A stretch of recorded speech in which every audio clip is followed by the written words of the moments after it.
আপনার সবজি বাগানে, ফুলের বাগানে অথবা ফলের বাগানে আপনি কি দ্বিগুণ হারে ফলন চান? তাহলে আজকে ভিডিওটা আপনার জন্য। ধৈর্য সহকারে দেখতে থাকুন। কেন আমাদের বাগানে সমস্ত সার, তারপরে খাবার দেওয়ার পরেও সঠিকভাবে ফলন আসতেছে না, তার কারণগুলি ব্যাখ্যা করব এবং কি দিলে এবং কি ব্যবস্থা নিলে প্রচুর পরিমাণে ফুল ফল আসবে এবং সেই ফুল ফলের পরিমাণ হবে প্রায় 20 থেকে 40 গুণ বেশি। তাহলে ধৈর্য সহকারে দেখতে থাকুন আজকের এই নতুন ভিডিওটি। আসসালামু আলাইকুম, মাস্টার গার্ডেনের পক্ষ থেকে আজকে একটি নতুন ভিডিও জানাই আপনাদের আন্তরিক অভিনন্দন। দেখেন, বর্ষাকাল একদম প্রায় শেষ পর্যায়ে, শীত সামনে শুরু হয়ে যাবে। অর্থাৎ শীতে আমরা সবজি বাগানের জন্য ইতিমধ্যেই কেউ আছে যে প্রস্তুতি নিয়ে ফেলেছি, কেউ আবার সবজি চারাগুলো রোপণ করে ফেলেছি, আবার কেউ প্রস্তুতি নিতেছি যে কিভাবে সবজি চাষ করা যায়। আজকে ভিডিওতে আমি আপনাদের সবজি, ফুল এবং ফলের কি ধরনের ব্যবস্থা নিলে এবং কি স্প্রে করলে আপনি অধিক হারে ফলন পাবেন সেই বিষয় নিয়েই আজকের এই নতুন ভিডিওটি। ধৈর্য সহকারে দেখতে থাকুন, স্কিপ করবেন না, কারণ স্কিপ করলে অনেক তথ্যই আপনি মিস করতে পারেন, যে মিস করলে এতে করে আপনার বুঝতে একটু কষ্ট হবে। আজকে যে বিষয়গুলোর কথা আমি বলবো, যে বিষয়টা নিয়ে, সেটা যদি একবার মাথায় ধরে রাখতে পারেন তাহলে ভবিষ্যতে কখনোই আপনার এই সবজি নিয়ে, ফুল নিয়ে, ফল নিয়ে দিতে বা চিন্তা করতে হবে না। আমাদের যাদের বাগান আছে, সবজির বাগান বলেন, ফুলের বাগান বলেন অথবা ফলের বাগানই বলেন, দেখবেন যে আমরা সব ধরনের গাছের সেবা যত্ন করার পরেও পোকামাকড় নাই এবং এটা পর্যাপ্ত খাবার দেওয়ার পরেও সঠিকভাবে ফুল ফল আসতেছে না, গাছের বৃদ্ধি হইতেছে না, গাছ যেগুলো লতানোর কথা সবজি গাছগুলো সেগুলো লতাইতেছে না। এই সমস্যাটা আমরা হরহামেশার মধ্যেই পড়ি। এই সমস্যা থেকে উত্তরণের জন্য আমাদের যে কাজগুলো করা উচিত সেই বিষয়টাই আজকে আমাদের এই ভিডিওতে, সেই বিষয় নিয়ে আজকে আলোচনা থাকবে। সবজি, ফুল অথবা ফলের বাগানে আমরা সব ধরনের কিছু দেওয়ার পরেও যে আমাদের গ্রোথ হয় না, সেখানে দুইটা কারণ হতে পারে। একটা হচ্ছে অনুখাদ্যে ঘাটতিজনিত হতে পারে, আরেকটা হচ্ছে হরমোনজনিত কারণে। হরমোনজনিত কারণে যদি বিষয়টা হয়, আমি একটু আলোচনা করে দিয়েছি যে হরমোন এবং পিজিআরটা কি, ইতিপূর্বে আমি বলছি, আরেকবার আমি আপনাদেরকে বলে দিয়েছি। হরমোন গাছে প্রকৃতিগতভাবে তৈরি হয়। এই হরমোন গাছে বৃদ্ধি করতে সহায়তা করে, গাছে ফুল ফল আনতে সহায়তা করে, কোষ বিভাজন করতে সহায়তা করে এবং ফুল ফল যেন গাছ থেকে যেন ঝরে না পড়ে সেটার নিয়ন্ত্রণ করে এই হরমোনগুলো। এবং স্ত্রী ফুল আনতেও যথেষ্ট পরিমাণে ভূমিকা রাখে এই হরমোনগুলো। সেই হরমোনগুলোর মধ্যে কয়েকটা হরমোন আমি বলি, যেমন আছে অক্সিন হরমোন, জিবেরলিক হরমোন, আর হইতেছে সাইটোকাইনিন হরমোন। যেহেতু প্রকৃতিগতভাবে হয়, সেটার জন্য আমাদের কোনো কিছু করতে হয় না। যখন এগুলো ঘাটতি পড়ে তখন আমাদেরকে বাইরে থেকে এই হরমোনগুলো গাছে দিতে হয়। যখন আমরা বাইরে থেকে দিই, তার মানে কোনো পরীক্ষাগারে এই হরমোনগুলিকে যখন কৃত্রিমভাবে তৈরি করা হয়, তৈরি করে গাছে বাইরে থেকে স্প্রে করা হয়, তখন তাকে বলা হয় পিজিআর। পিজিআর মানে হইতেছে প্লান্ট গ্রোথ রেগুলেটর, তার মানে গাছ বৃদ্ধির নিয়ন্ত্রক। তেমনি একটা পিজিআর আজকে আমি আপনাদেরকে দেখাবো, যে পিজিআর দিলে আপনার গাছে ফুলে ভরে যাবে, ফলে ভরে যাবে। সেটা হইতেছে সবজি হোক অথবা ফুল হোক বা ফল হোক, তার নাম হইতেছে ফ্লোরা, ব্লুমবার অথবা ফ্লোরা। এটা কিন্তু এক ধরনের একটা পিজিআর। এই ফ্লোরা আপনার সবজির বাগানে, ফুল বাগানে, ফল বাগানে সমানভাবে কাজ করে। এই ফ্লোরার যে উপাদান হয়েছে নাইট্রো বেনজোয়েট। এই নাইট্রো বেনজোয়েট অথবা ফ্লোরা আপনি যদি গাছে স্প্রে করলে এতে হয় কি, গাছ নাইট্রোজেন, ফসফরাস, পটাশ এবং অনুখাদ্য মাটি থেকে গ্রহণ করতে পারে বেশি, মানে অধিক হারে গ্রহণ করতে পারে এবং ডালপালা বেশি ছড়ায়, পাতা পোষ্ট করে, ফল এর আকার বড় করে আকর্ষণীয় করে তোলে এবং ফুল ঝরা রোধ করে। এই ফ্লোরা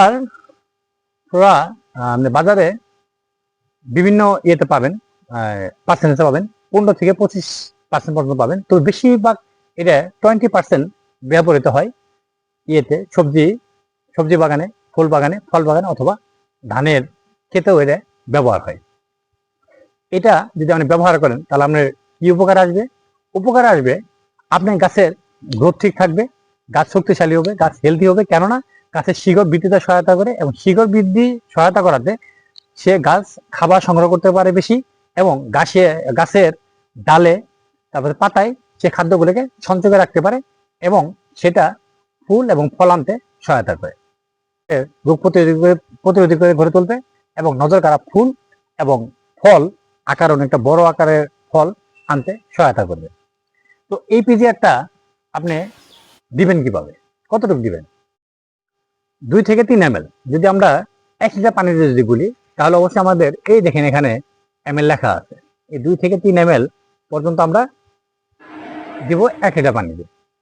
এটা আপনি যদি খুললে এখান থেকে ইয়েতে চিনিতে নিতে পারেন। আর আপনি যদি বেশি পরিমাণ লাগে তাহলে আপনি তো এখানে যতটুকু থাকবে, যদি 50 ml থাকে তো 50 ml থাকলে আপনি যে পরিমাণ পানি লাগবে ওই পরিমাণ দিবেন। তার মানে রেশিওটা হইতেছে প্রতি লিটার পানিতে 2 থেকে 3 ml আপনি প্রতি লিটার পানিতে দিয়ে স্প্রে করতে পারবেন। সবজির বেলায় যে আপনি ফোড়া দিবেন, চারা রোপণের 2 থেকে 3 সপ্তাহ মাথায় প্রথমবার প্রয়োগের পর দ্বিতীয় প্রয়োগটা হবে প্রথম প্রয়োগ থেকে 25 দিন পরে দিবেন, দ্বিতীয়বার স্প্রে করবেন। মাত্রা কিন্তু একই, 2 থেকে 3 ml প্রতি লিটার পানিতে মিশিয়ে স্প্রে করবেন। আর তৃতীয়বার স্প্রে করবেন দ্বিতীয়বার স্প্রে করার 21 দিন পর। তার মানে কি হলো, চারা যখন আপনি রোপণ করলেন, রোপণ থেকে শুরু করে 2 থেকে 3 সপ্তাহ মাথায় প্রথমবার স্প্রে করবেন, আর দ্বিতীয়বার স্প্রে করবেন প্রথম স্প্রে থেকে 25 দিন পর, আর দ্বিতীয়বার স্প্রে করা থেকে 21 দিন পর স্প্রে করবেন তৃতীয়বার। এই 3 বার স্প্রে করলে এনাফ সবজি গাছের জন্য, আর স্প্রে করার প্রয়োজন নেই। আপনার কাছে পর্যাপ্ত পরিমাণে ফুল এবং এটাতে ফল সবই আসবে। এবার আসুন, যদি আমরা ফল বাগানে স্প্রে করি, ফল বাগানে স্প্রে করতে গেলে মুকুল আসার 15 থেকে 20 দিন আগে একবার একই ডোজ গাছে স্প্রে করে দেব, এবং ফুল মুকুল এসে গেছে তারপরে দিচ্ছে একবার, এবং ফল সেট হয়ে গেলে তারপরে দেবো আরেকবার। তাহলে আপনার ফলনটা কম করে হলেও 20 থেকে 40 গুণ বৃদ্ধি পাবে। কারণ এই ফ্লোরা সবজি এবং এটাছে ফুল আর এটাছে ফল, এখানে 20 থেকে 40% পর্যন্ত ফলনের যে অধিক ফলনের নিশ্চয়তা প্রদান করে এই নাইট্রোবেনজোইন উপাদানকৃত পিজিআর গুলো। ফ্লোরা কখন ব্যবহার করা যাবে না বা সতর্কতাটা কি? ফ্লোরা অধিক হারে ব্যবহার আপনি করতে পারবেন না, নাইট্রোবেনজয়েড অধিক হারে ব্যবহার করা যায় না। আপনি 2 থেকে 3 ml বেশি ব্যবহার করতে পারবেন না প্রতি লিটার পানিতে। 2 নম্বর কথা হয়ে যাচ্ছে যে প্রখর রোদে আপনি এটা ব্যবহার করতে পারবেন না। এটা যদি শিশির থাকে বা গাছ যদি ভিজা থাকে তবুও ব্যবহার করা যাবে না। আর হইতেছে এই ফ্লোরা আপনি পানিতে গুলে মাটিতে ব্যবহার করতে পারবেন না। এটা গাছে স্প্রে করার জন্য গাছে স্প্রে করতে হবে। আপনি অন্য কোনো জায়গায় স্প্রে করতে মানে মাটিতে বা অন্য কোনো ভাবে দেওয়ার চেষ্টা করবেন না। যদি করেন তাহলে গাছে ক্ষতি হতে পারে। কারণ পিজিআর যেমন আপনার জন্য খুব ভালো কাজ করে, তেমনি আবার যদি আপনি ব্যবহারের একটু এদিক সেদিক করেন তাহলে আপনাকে ক্ষতিও করে দিতে পারে। কারণ যেহেতু সেটা হরমোন হিসেবে কাজ করতেছে। আপনি তো জানেন যে মানুষের হরমোনের যদি ডিফিসিয়েন্সি হয় তাহলে কি অবস্থা হয়। গাছের যদি হরমোনের ডিফিসিয়েন্সি হয় আপনার কারণে, তাহলে গাছেরও কিন্তু একই দশা হবে। পিজিআর পাশাপাশি আপনার সবজি বাগানে, ফলের বাগানে আপনার পর্যাপ্ত পরিমাণে খাবার দিতে হবে। আপনি খাবার দেওয়ার পাশাপাশি যদি এই নাইট্রোবেনজিন পিজিআরটা যদি স্প্রে করেন তাহলে আপনি 20 থেকে 40% অধিক ফলন পাবেন। তবে আমরা সবজি বাগানে বা ফল গাছে বা ফুল গাছে যে সমস্ত খাবার দিই, জৈব সার বা রাসায়নিক সার দেওয়ার পরেও আমাদের অনুখাদ্য দিতে হয়। এই অনুখাদ্যগুলো অনেকগুলি আছে, তার মানে বোরন আছে, জিঙ্ক আছে, ক্যালসিয়াম আছে, আয়রন আছে, তারপর কপার আছে, ক্লোরিন আছে, এরকম অনেক ধরনের আছে। তো এটা স্প্রে করেও দেওয়া যেতে পারে। তো এই ছিল আজকে আলোচনা। যদি আমাদের এই আলোচনাগুলো ভালো লেগে থাকে তাহলে অবশ্যই আমাদের ভিডিওটাকে লাইক দিয়ে কমেন্ট করে এবং সাবস্ক্রাইব করে আমাদের পাশে থাকবেন। এবং যদি আপনাদের পিজিআর সম্পর্কে আরো কোনো ধারণা আপনাদের প্রয়োজন পড়ে, আরো অনেক ধরনের পিজিআর আছে, বাজারে পাওয়া যায়।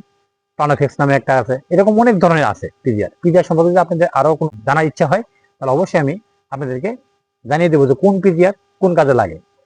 তো আগামী পর্বে আমি পিজিআর এর আরো কয়েকটা পিজিআর নিয়ে আগামী পর্বে অবশ্যই আমি আপনাদেরকে দেখাবো এবং এই পিজিআর নিয়ে আলোচনা করব। আমার পাশে থাকবেন। নতুন ভিডিও দেখার নতুন করে আমন্ত্রণ জানিয়ে আজকে ভিডিও এখানে শেষ করছি। ধন্যবাদ সবাইকে।